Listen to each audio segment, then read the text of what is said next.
हाँ, इंद्रियों के विषय जो है ना, जैसे उदाहरण में कबीरदास जी ने एक बात ही कह दिया कि मान लीजिए कि जो विषय इंद्रियों के विषय हैं, इंद्रियों के विषय में आप फंस करके किसी को देखना शुरू करते हो। आपको लगता है कि गिरगिट की तरह बहुत अच्छा सुंदर दिख रहा है, इसको ले ही लो। कोई सामान दिखा मार्केट में तो आप उसे तुरंत खरीद लेते हो। तो इसमें आकर्षण विषयों का रहा और सामान खरीदा और उसने आपने समझा कि ये मेरे लिए अच्छा होगा। आपने उस सामान को ले जा करके घर ले गए, परंतु वह आपके लिए क्या बन गया? जहर बन गया। ठीक है। तो विषयों की जो वासना है ना, भोगने की जो इच्छा है, वही व्यक्ति को जो है संसार सागर में हमेशा के लिए डाले हुए है और वही व्यक्ति जो है इसमें फंस करके उसका जन्म जन्मांतर के लिए जो है बंधन हो जाता है। और विषय वासना जो होती है यही व्यक्ति को नष्ट कर देती है।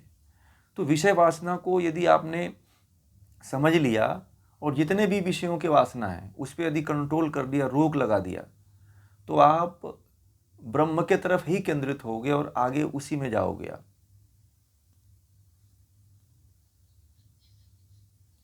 हाँ, तभी प्रत्याहार घटित हो जाएगा। स्वतः जो घटित होगा प्रत्याहार तब होगा वो, क्योंकि विषय वासना में।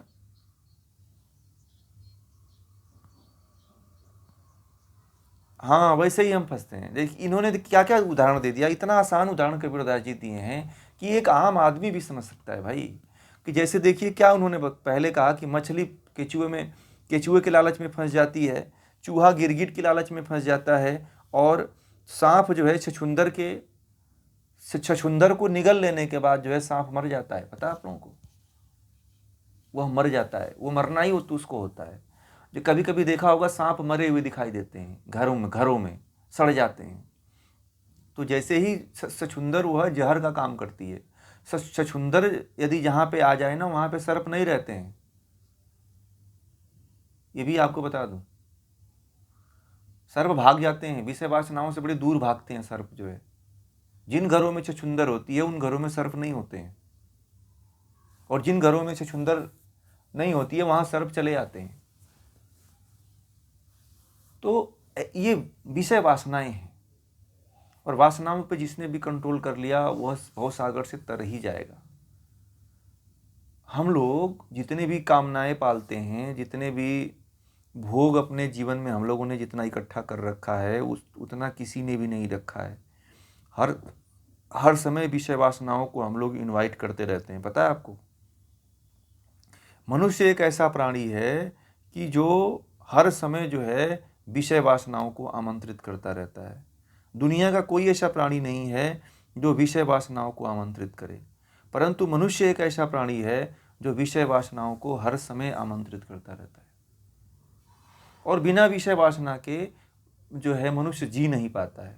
हर जीव जी लेता है।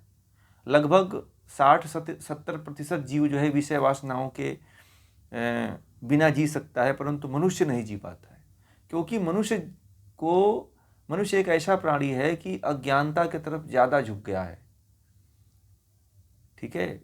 जो जीव जंतु हैं, अन्य जीव जंतु हैं, अपने मूल स्थिति पे आज बने हुए हैं, परंतु मनुष्य जो है अपना अस्तित्व खो दिया है, क्योंकि उस अपने ज्ञान को नहीं उपलब्ध हो पाता है। वो कोई ज्ञान पढ़ता ही नहीं है।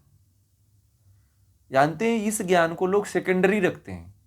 जो आप लोग पढ़ रहे हो ना, इस ज्ञान को लोग सेकेंडरी रखते हैं कि चलो साइड से कर लेंगे इसको, है कि नहीं?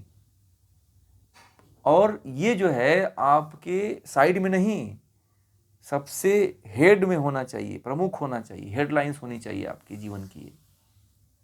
केंद्र में होना चाहिए ज्ञान। आपने ज्ञान को साइड में रखा है और विषयों को कहाँ रखा है? केंद्र में। विषयों को आपने केंद्र में रखा है, ज्ञान को साइड में कर दिया है। इसीलिए जो है जीव और हर व्यक्ति बीमारियों से, रोगों से, समस्याओं से ग्रसित होकर के मर रहा है।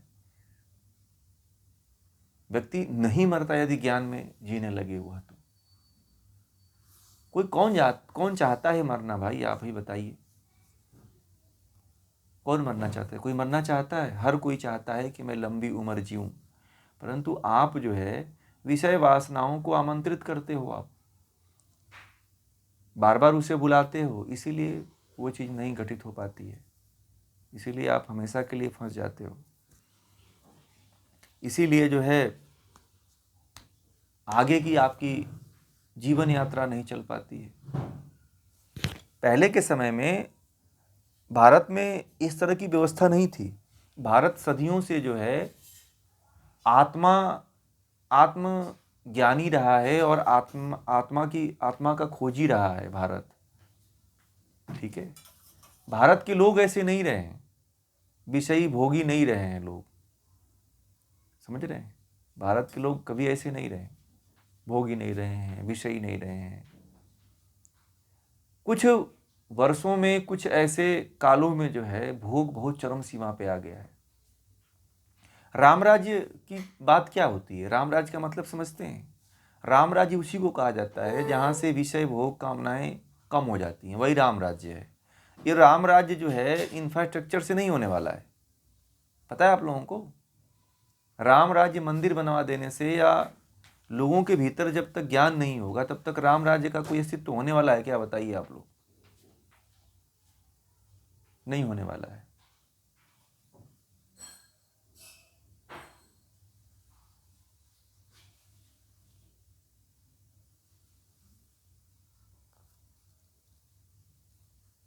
समस्या यही है।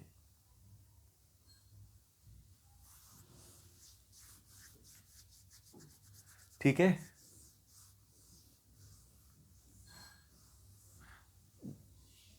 ज्ञान को बताने वाला कोई ज्ञान की बात कोई करता है? बताओ, आज पाखंड को इतना प्रश्रय दिया